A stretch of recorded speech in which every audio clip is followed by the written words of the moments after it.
So the reason we learn sounds is to ensure that we speak in the right manner and understand each letter with the sound which is under that letter and be able to pronounce it correctly. Now, we already spoke about different languages spoken across the world. But since we talk about English and communication in English, the only language which is spoken all across the world, basis their regional accents, there's a little influence in the way they speak, or we all speak across the world. It is only that when we have to identify the sounds, there is something called as phonetics. Now, what is phonetics? Okay, now different regions across the world had different ways and styles of speaking, and they used to speak the way they wanted. So, what happened with a few scholars across the world, a few learned scholars across the world came together from each country, and then they decided, let's have a common page or a common platform of speaking so that everyone is able to speak in the right manner without wayward manner of speaking. That's when these scholars formed something called as the IPA, the International Phonetic Association. So they formed and then they identified sounds for each letter in the alphabet. Now you might have a question, what is the alphabet? We have all learnt in school alphabets are A to Z, A, B, C, D, and then X, Y, Z. But let me tell you, A to Z is the only single alphabet, and there are 26 letters of the English alphabet. That means technically A to Z are the letters of the English alphabet, and English alphabet is one. I don't mean to correct you, but at some point of time in my life, I was also corrected in the same manner that there is only one alphabet, and in that there are 26 letters of the English alphabet. So, when they formed this IPA, the International Phonetic Association, they formed a lot of sounds. They discovered those sounds, they made those sounds as well. Then they tried to understand for each letter what kind of sound should be made. Once the sounds were made, they tried to understand that we can pronounce it in the same manner. And the same thing was passed across the world. All these learned scholars, they went into their own regions across the world and they sent these phonetics and the study of these speech sounds into their own countries, into their own regions, so that people would be able to understand and learn and speak in the right manner with a common goal of ensuring that we do not have wayward manner of speaking, but ensuring that we speak in the right manner so that we get to understand the different rules and combinations of speaking. Accordingly, we would be able to ensure that we speak, pronounce, and form proper sentences without making any grammatical errors or pronunciation errors for that matter. Now, when we spoke about phonetics, what is it? If you have that question, let me answer that for you. Phonetics is the study of speech sounds. When we talk about this in Hindi or Telugu, any regional or any other language across the world, there are different ways of speech. For example, in Telugu, Naku akala avutundi. Okay, I can also say the same thing when we talk about this in, let's say, the region wise. In Telangana, Naku akala aitundi. But when let's go to Rayalaseema, Naku akala avutundi. If you go to Andhra, the Telugu manner of speaking is very sing-song pattern. Naku akala aitundandi. Okay, because there's a rhythm. It's the way the region is, and the language changes accordingly. In the same manner, when we talk about Hindi, in Hindi, when we talk about in down south, especially with Hyderabad, there's a lot of local slang that is involved. That is, kaiku, nako, are, ture, are, chare. If you go up north, it's just the opposite. आइए, बैठिए, खाइए, उठिए, जाइए, हमसे मिलिए, बैठ के बात कीजिए. So Hindi also changes there. Now, when we speak about phonetics, there's a lot of stress on the sounds, and because of the slang, the sounds change in the way we speak. So that's about phonetics. The IPA identified 44 sounds in the English language when they decided to make phonetics. Now let's break it into two parts. As we discussed in the first video, let's take baby steps. So, out of these 44 sounds in the English language under phonetics, let's divide it into two parts. There were 20 vowel sounds that they made, and there were 24 consonant sounds. Now, let's first look at vowel sounds. A lot of times, and in my over the years of experience that I gained in communication training, a lot of times people used to, when would ask people, what are vowel sounds? They would say A, E, I, O, U. Naturally, because we've learned that right from our school that A, E, I, O, U are the vowel sounds.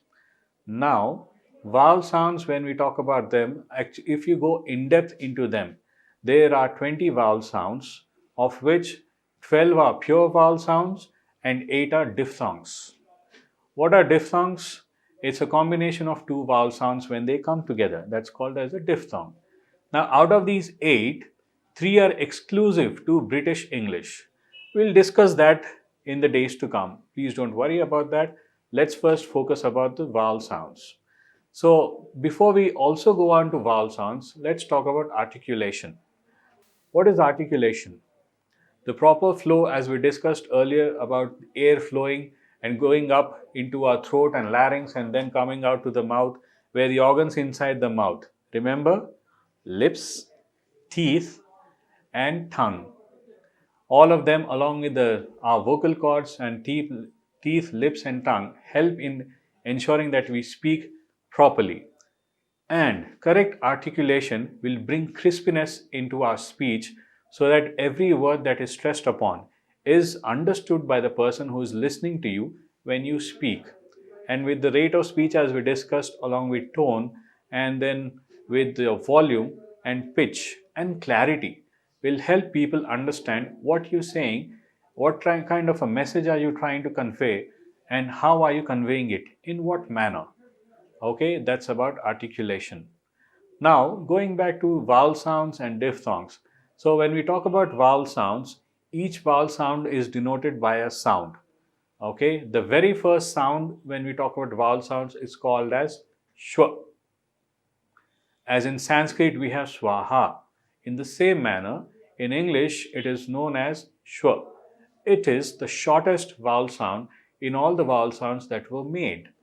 Alright, since we talked about aspiration, let's also articulation, we'll now talk about aspiration. Now, what is aspiration? Not aspiring something. There are some sounds in the English language where you have to use your breath, but you do not speak. For example, do I sound, did I sound very loud, or did I speak out? No.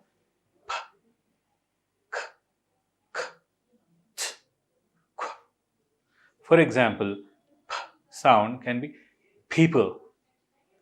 We always say people. It is not people, it is people. Okay.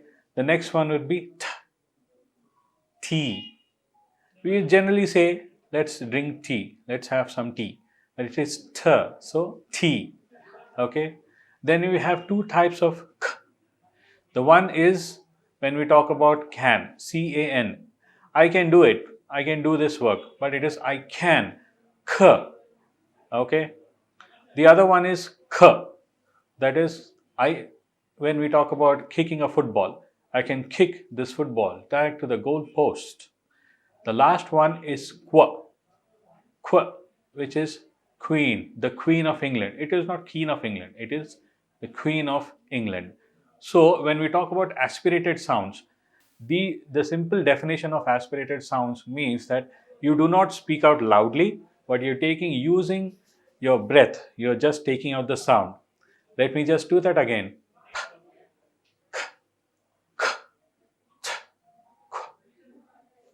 That is aspirational sound. The next one we'll talk about is retroflex. What is retroflex? If you see the tip of your tongue, you will use it and put it under the hard palate or near the upper ridge of your teeth. Just try that. Take the tip of your tongue and take it behind your upper teeth. You see that? I do not want to open my mouth like we do at a dentist's, but I just want to take it here. Take the tip of the tongue and put it right behind these upper teeth, right behind this. Okay? Now, when I use the sounds here, It can be O, that is L. But it is not L when we talk about sounds, it is O. It can also be okay, it can also be So when we talk about all these sounds like O, so when we generally say life, it is not life. Yeah, I like my life, I love my life. But it is life. You have to take the tip of the tongue, ensure that it is stuck behind the teeth, the upper part of your teeth, your upper jaw, right behind there, and then you say life, love, lion. Okay, so that's about it. So I hope this was an interactive session and I hope you get to learn a lot in the days to come. But right now, I hope you got to understand what we talked about, and let me just recap this for you. First, we talked about the introduction to communication. Then we talked about MTI and regional influence. Third, we talked about the different accents around the world. Fourth, the normalization of using a proper manner of speaking in English and the reason of translation from regional language to English and what affects it. That's when we talked about regional influence in English, or it is also called as MTI or mother tongue influence. Then, fifth, we spoke about the professors who came together all across the world from various regions of the world to form the International Phonetic Association to bring in phonetics to speak in the right and the common manner along with rules of sounds. Then we talked about sounds in English, the basic overview of sounds. How many sounds are there? 44 sounds. Under that, there are 20 vowel sounds and 22 consonant sounds. Please don't worry, we will discuss about that in the days to come. We'll take slow steps. We'll keep progressing from one step to another. And trust me, you and I, we will succeed together so that all of you are able to speak in the right manner. Okay, thank you so much and you have a great day. Bye.